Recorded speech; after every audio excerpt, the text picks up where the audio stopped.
Yeah, I'd like to welcome everyone to the seventh grade open house. We are holding two seventh grade open houses tonight. Mr. Voss is in the other team's open house, and we've got Mrs. Osby here who will be shooting back and forth, I think, but between us. My name is David Tanaka. I'm the assistant principal at Escalante, and I'd like to thank all of you for coming tonight. I know this is an unconventional way to do our open house, and we wish we could pull everyone into the building to really see all the great work that's going on. But I think this will be a good night for you guys to get to connect with staff and get to see some of the things that we're doing in the building.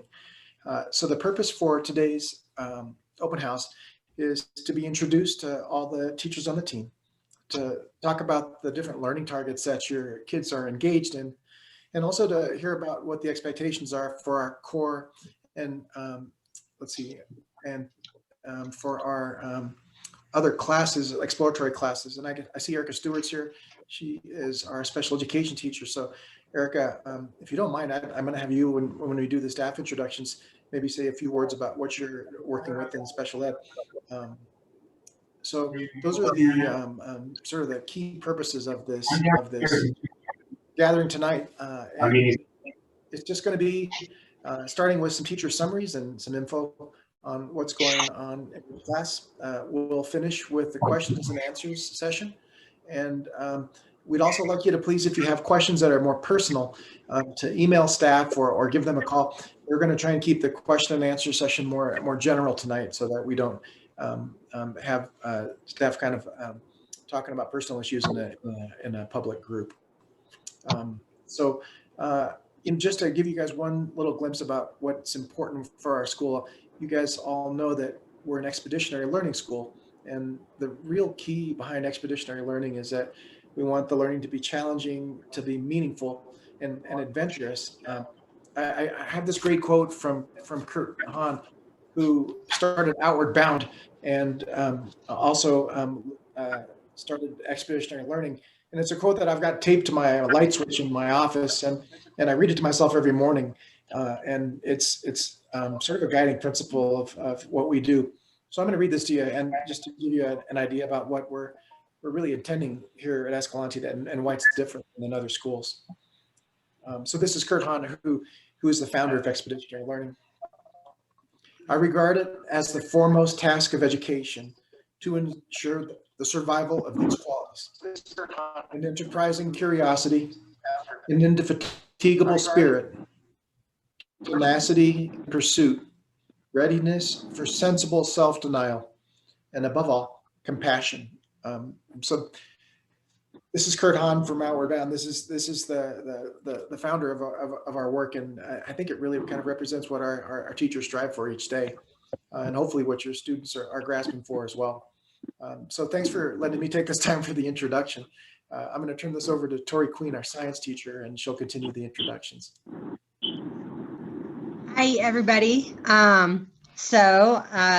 You heard I'm the science teacher, Crazy Science. It's great to finally meet or see you, as this year is so very different than past years. And I want to say that this year is off to a really great start.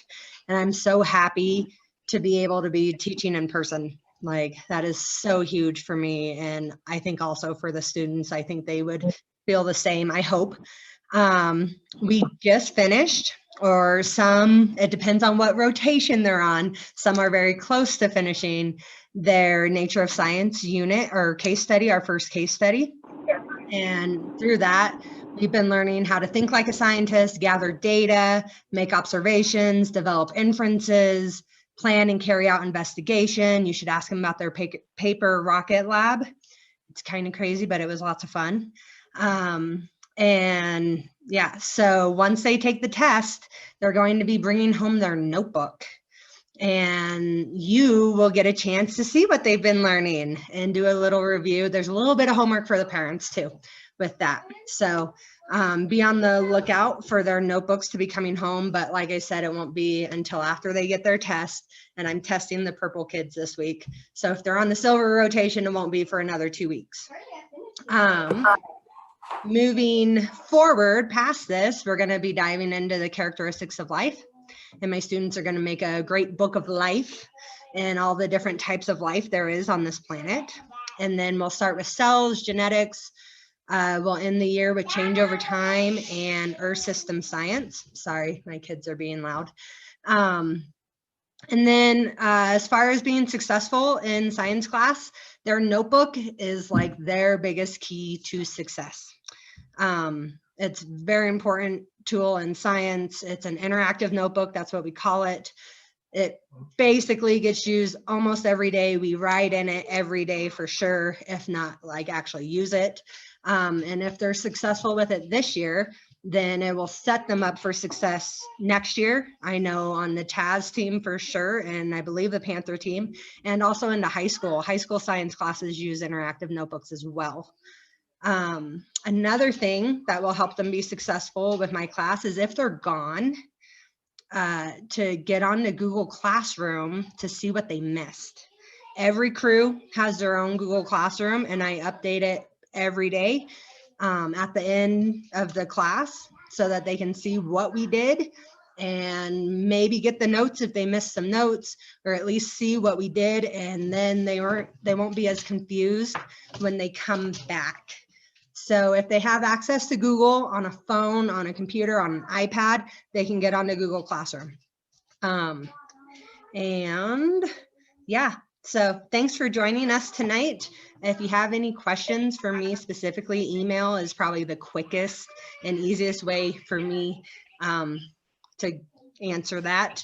And be on the lookout for the notebooks to be coming soon. And I'm going to pass it off to Miss Osby because she has her hand raised. I know. Could you please allow us to do the chat box so I can put in what I need to and then go to the other presentation, because I can't do that.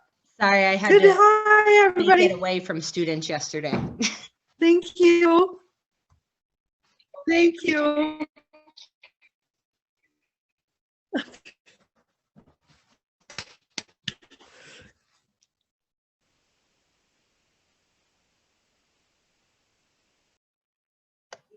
Does it work now?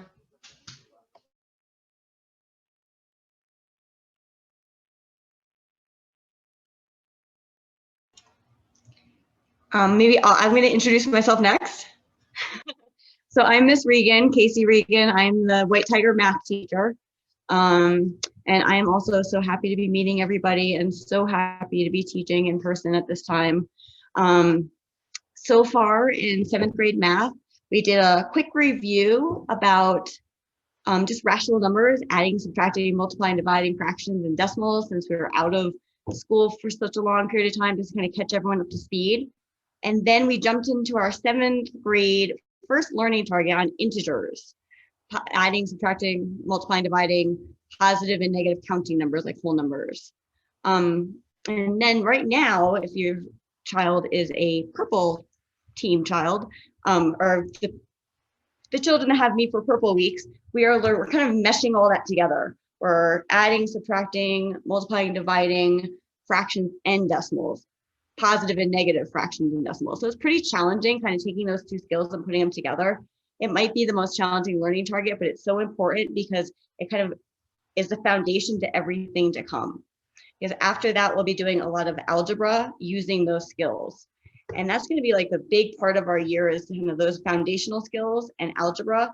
And then we'll be also kind of interweaving geometry through our algebra unit, because so much of geometry is applying formulas in which you need to use the algebra to solve. So it's kind of a nice mixture of the two big ideas. And I sent home a parent letter, and on that parent letter had all the learning targets listed. If you never saw it or want another one, just tell your child to ask me. I've got plenty. Also on the letter is my contact information and kind of like my grading policy and how I do all that stuff. So if you're curious, and kind of like Ms. Queen said, if you have any specific questions for me, please feel free to email anytime. Let's see what else. So one of the things I just wanted to bring up is kind of how I grade, because I think of, well, it kind of ties into how to be successful in math class. So I kind of tell the students like math is like a sport or like playing an instrument. like all the practice we do in class is kind of to get us ready for like the big projects or the big tests. So I grade as like the practice as the Howells grade, and then the test or project as a learning target grade. And so I've been kind of tweaking my systems, getting used to this new structure we have. And what I've kind of come up with a good idea is for every 2 weeks, the kids start a new learning target. We learn it, we kind of do little assessments along the way. And then at the end, we take a post test wherever they kind of landed or where they're at the end of those 2 week cycles. And then we kind of gather all our material together into a packet. It's almost like I call it a reflection packet that will come home to you on Friday. So you can see what your child learned throughout those 2 week cycles in math. And then if you could just sign it and have them return it to their crew teacher Monday, then I can make sure that you are aware of like how your child's doing, what we're learning. And then if you have any questions for me of how your child can be more successful or you're happy, you can make comments on there, like whatever. It's kind of my way of trying to communicate how your child's doing other than just with a Graded Infinite Campus. And like Ms. Queen, I am also using Google Classroom. So if we happen to go remote, Google Classroom will be how students will access my instruction. And over the next week or 2 weeks, I'm going to have the students log on to Google Classroom so they know how to get the lessons. They are actually going to do a lesson in Google Classroom so they are comfortable with it in case, God forbid, we have to go remote again. But hopefully that won't happen, and we'll continue to stay in school, and I will continue to see their lovely faces every day. And that's all for math.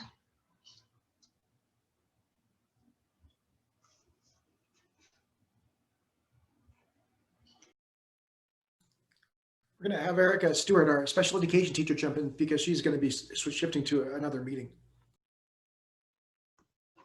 Hi, everyone. My name is Erica Stewart, and I'm the 7th grade resource teacher at Escalante Middle School. I support right now 3 different cohorts on the White Tiger team in person. And I support all students as well as students on my caseload. And then I also work with the 3 learning models that the district is presenting this year. So if you need to reach me, you can reach me by email at estewart@durangoschools.org. Thank you.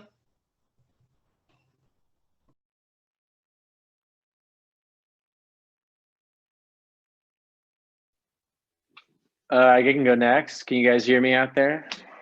Cool. Hey, my name's Paul Hoffman. I am the language arts teacher on the White Tiger team.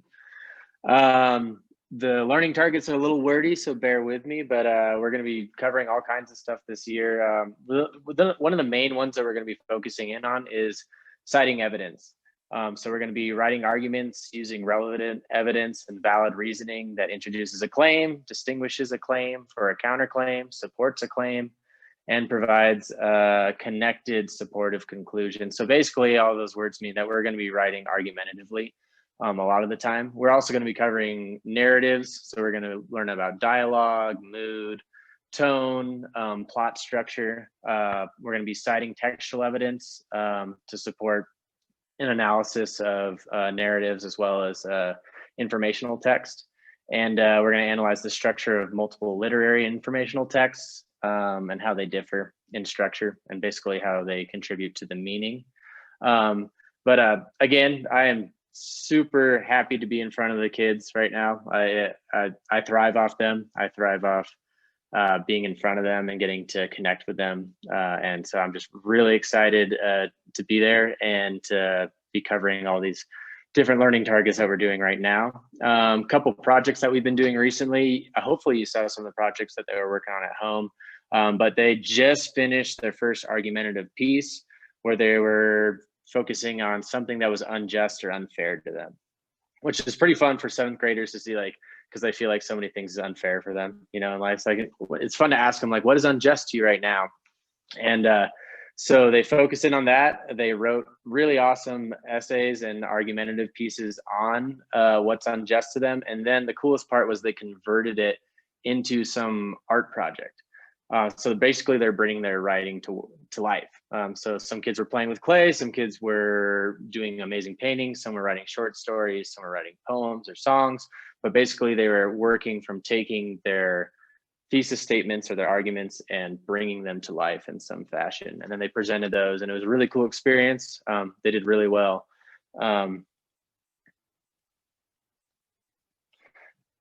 Sorry, can you guys still hear me? I just cut out for a second. Okay, cool. The next thing we did, right now we're really focusing in on the justice system systematically. So we're focusing on how the justice system works, from the jury selection all the way through the end of a trial. And the reason we're doing that is that's what our first novel is based on. So we're just focusing in on how the ins and outs of the justice system. And then they're going to actually go into a mock trial that I wrote. And I think the kids are really excited about it. So we're going to do some kind of real world experience things. So they're going to apply for the position they want. So like a prosecuting attorney, defense attorney, the jury, the bailiff, whatever it is, they're going to apply for that with like a real world job application. And then they're going to move into an interview process. I will select who's going to be who. And then we do this big mock trial that usually lasts 2 or 3 days, which is really fun. And I'm hoping to zoom in some parents to be on the jury. So if you're interested in that, let me know, and we can get you involved with that.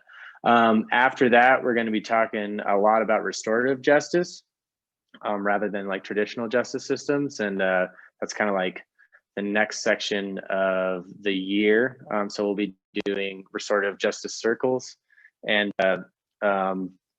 yeah, we'll just be circled up and learning about community circles and healing circles, and that should be good. And then the end of the year is more focused on altruism, which is kind of giving back to the community, which I'm really excited about too. And how to be successful in my class is really easy. You show up, whether it's virtually or in person, you finish the work, and you turn it in. If you're turning in complete work and you're there, you're going to be successful in my class for sure. And as of right now, I'm on It's Learning, posting lessons each day during my blended weeks, but I can easily go over to Google Classroom if we do go remote, and I'll be in communication with you guys about that. But currently right now, if your kiddos are blended, I am posting an online lesson each day, and that's the same lesson that I'm delivering in person. Yeah, so that's pretty much it for language arts. Thanks for listening, guys. I think I'll go next. I'm Tad Johnson. I'm the social studies teacher on the White Tiger team. I like my colleagues. I'm really glad to be in person with the students this year, with your children. And I hope that school's going well for each of them. And if it's not, please always get in touch with us. Escalante really wants things to work out for kids, all aspects of school. So get in touch with us if something's not working out, or your kid needs extra support, or something else, or more challenge, or all kinds of stuff. And I teach social studies in crew. I really like the crew time of day and doing lots of stuff. And in the first thing in the morning, sometimes we wait until it's a little warmer. We can mess with our schedule because we've got such a large block of time together, so we can mess with our schedule and move things around. That's working nicely. I think kids seem to be enjoying at least part of the all being in one cohort, because their stuff's all there, and it's a little bit like elementary school, and it's a little bit familiar. Sorry, I've got a barking dog. Hold on just a second. I'm sorry. And I've got a helpful son who's going to take care of that. I really love the Escalante campus and the woods of Escalante. Your kids have been outside with me a whole lot, and we're getting lots of fresh air this year. It's one of the best things about this year. Our social studies topics are economics. We've got basically 4 big topics in social studies: economics, geography, history, and civics. And for economics, we do savings and investing, which is nice, thinking about personal financial literacy and being responsible with our money and paying ourselves first. That kind of classic automatic savings, which works out well for people when they're disciplined enough to do it. And then once they've saved the money, they can invest in assets that give them a return. And our our geography and history subject matter for this year is impossibly broad. It's really awesome that it's so broad. We study the Eastern Hemisphere, so obviously we can't study the whole Eastern Hemisphere, but we kind of pick and choose throughout the Eastern Hemisphere, where 4/5 of humans live. And we've got National History Day coming up. It's a thesis-based research project. The theme this year is communication in history. And in civics, we're doing a little bit about voting and elections, and we've been doing that. And with the general election coming up next Tuesday, it's a very interesting time in America, and students are doing a good job of learning about the processes and treating each other kindly when people have disagreements. There are pretty strong feelings, of course. And I think that's a really key part of how things are going in class right now. On to success. I think one thing to be successful is to get going on your work. I think just making the start happen, and that's sometimes a hard thing to do, but that's really a key part of success. I think also communicating with your classmates if you're working on a project, or your teacher if there's something you're not sure about, or have something going on and you need to make sure you're in communication with your teacher. And we're all set up on Google Classroom, and we've used it for several assignments, and kids seem very comfortable and good at using it. So, and I think most of the time when there's an assignment posted, it pops in their school email. If we go remote, checking school email would be an important thing to do. And like the others, I hope that we're able to stay healthy and keep learning in person and doing all the fun stuff that happens in middle school. I think that's it from social studies. Thanks, Mr. Johnson, and all the teachers for sharing that information. We are going to shift into questions and answers in a sec. But before we jump into that, I just really want to just say thanks on behalf of our staff. I know that the support we've received from families and community has just been outstanding. It's been a stressful, like crazy time. And I don't think any of us will ever forget this.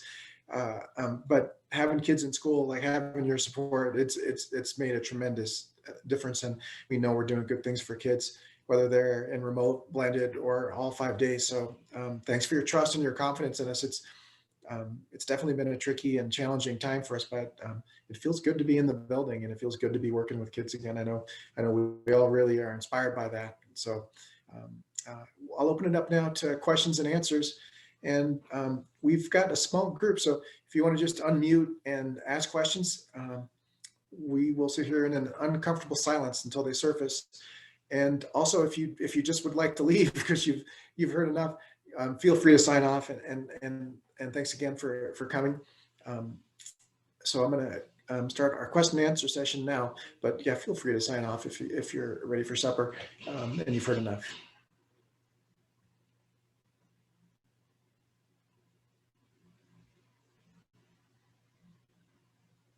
Tirzah, you're muted. I know I was yelling at Ray. Hey, hi everybody. Thanks for your time. I'm curious about this junction that's coming up about students being able to change their format. Like Ray's interested in blended. Can someone outline that for me in the dates to notify if that's the case? Could you read that one more or say that one more time for me? There's some kind of junction coming up around like when they can switch their formatting if they want. Like Okay. Yeah, so November 30th will be the next chance that parents will have to switch kids from either remote to blended or from blended to in-person. We can't just shift like right in the middle of things because it really takes time to develop those schedules, and something like woodshop, for a kid to go into woodshop in the last week if it doesn't work. So November 30th will be the next time we shift, and we're going to be asking for input and be taking it up to November 6th, I think, is what Mr. Voss said in the community newsletter. But was there a further question? So I don't think that works the way that Ray's imagining it, going from completely in person to blended. Is that right? Do I have that right? That's No, not- no, no, we're shifting if you're in remote, you can go from remote to blended, or you can go from blended to in person. But There's no other direction. those are the Okay. options. Gotcha. Okay, perfect. And honestly, right now, our blended class is at the smallest point it can be. And so if we have sufficient enrollment in blended, we're going to need to turn that into a fully in-person class. And that's just like a staffing measure that we're going to need to address at the end of November.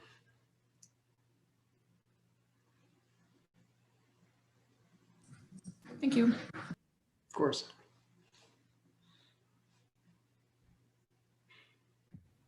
Hey, Mr. Tanaka, I was wondering if maybe we could get a summarization of the teachers and basically what platforms they're using for work. I heard Google Classroom and It's Learning, and just ways that parents can access that information to ensure their child is staying on top of the work. Yeah, that sounds like a great topic for the team to address. Is there anyone on the team that'd like to jump in with that? Okay. I'm Tori Queen. I don't know if you caught the introductions. I'm the science teacher.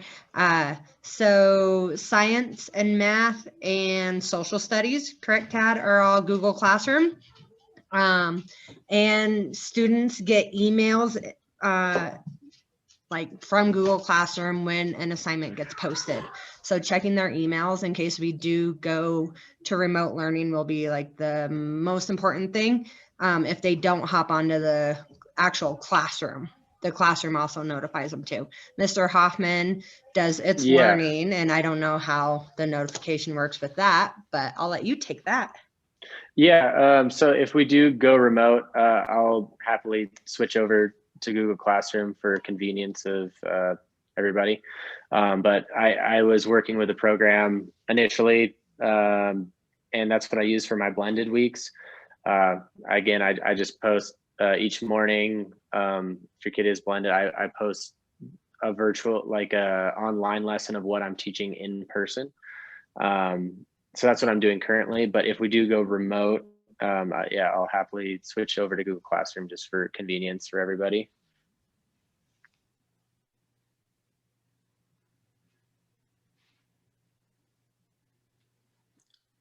Thanks, Julie. Does that answer your question?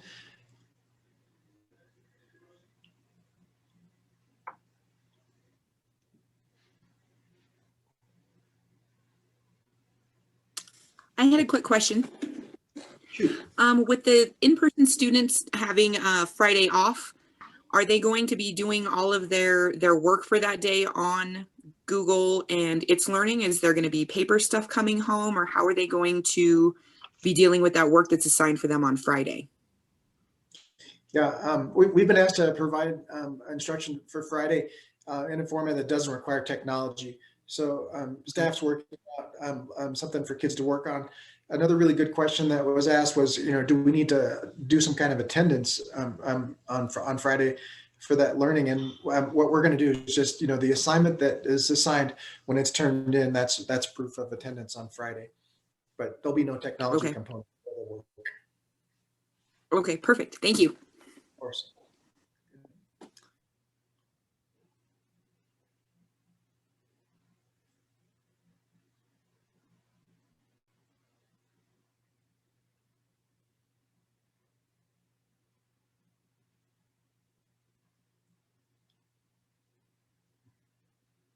One of the things we teachers are really good at is using wait time, where we don't jump in.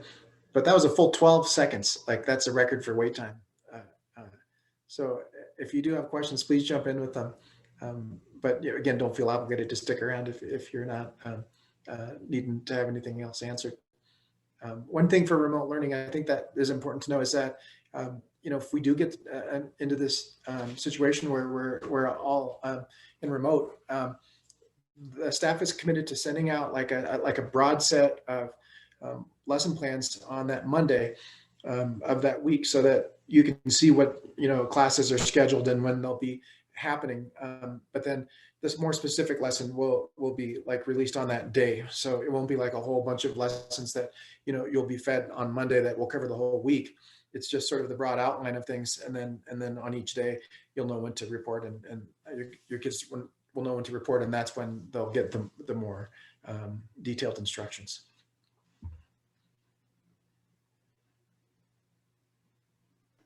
I wanted to add something really quick.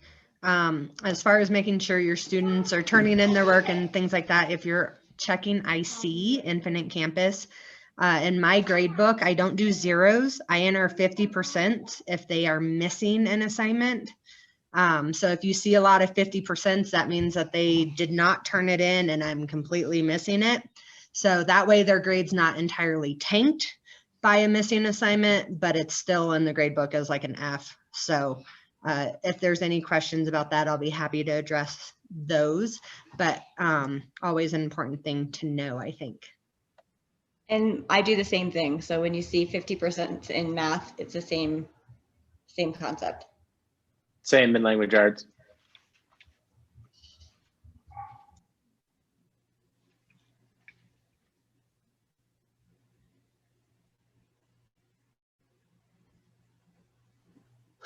And I missed all that. Sorry, it was frozen up, but all I heard was same from all of you guys. I would tend to think that I would agree with you. I don't know. So the 50% instead of zeros in the grade book. Yeah, if students have done some work, they definitely get some credit, and zeros mathematically kill an average. So I think that's pretty good practice to at least have some credit go in there, even if not much schoolwork materialized. And I don't do exactly a 50%, but somewhere in that ballpark.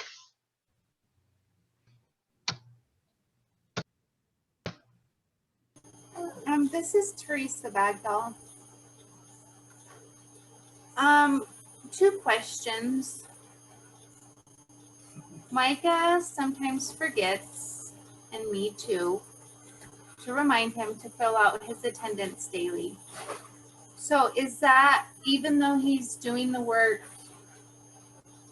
is that going to reflect on his daily attendance if he forgets to do it when he's home? Or is there a way to notice that he is actually attending because he's turning in work and stuff? That's the first question. And then my second question was, I forget. So let's just start with that one.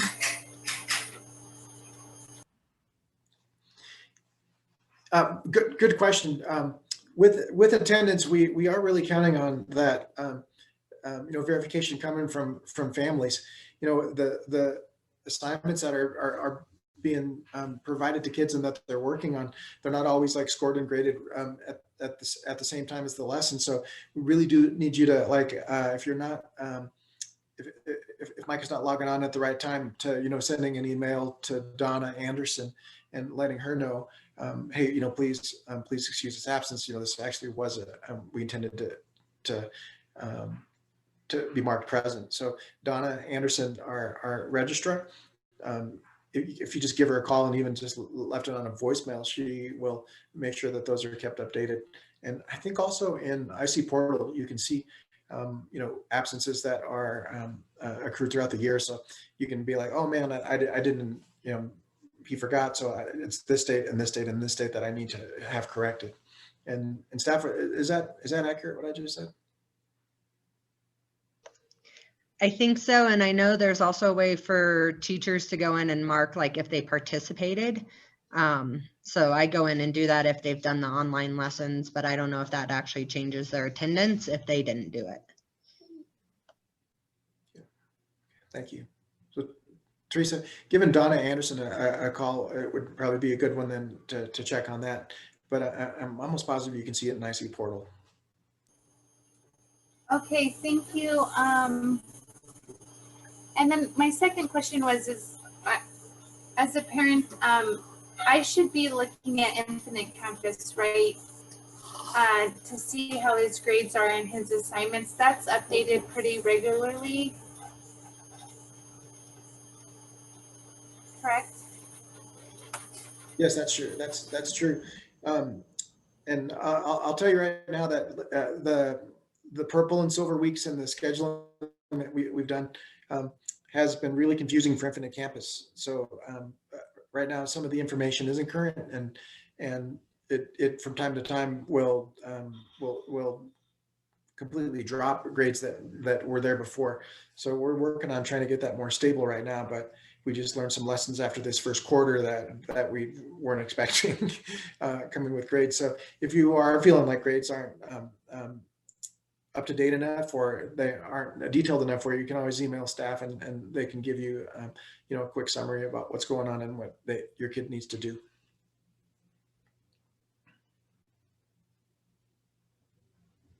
Make sure you look at quarter 2 if you are on IC. If you look at quarter 1, it won't show anything. Well, it might now because we posted progress reports, but quarter 2 is where you'll see like the actual true live grade as well. So you got to make that switch. Sometimes students don't know to do that. So always a important thing to include.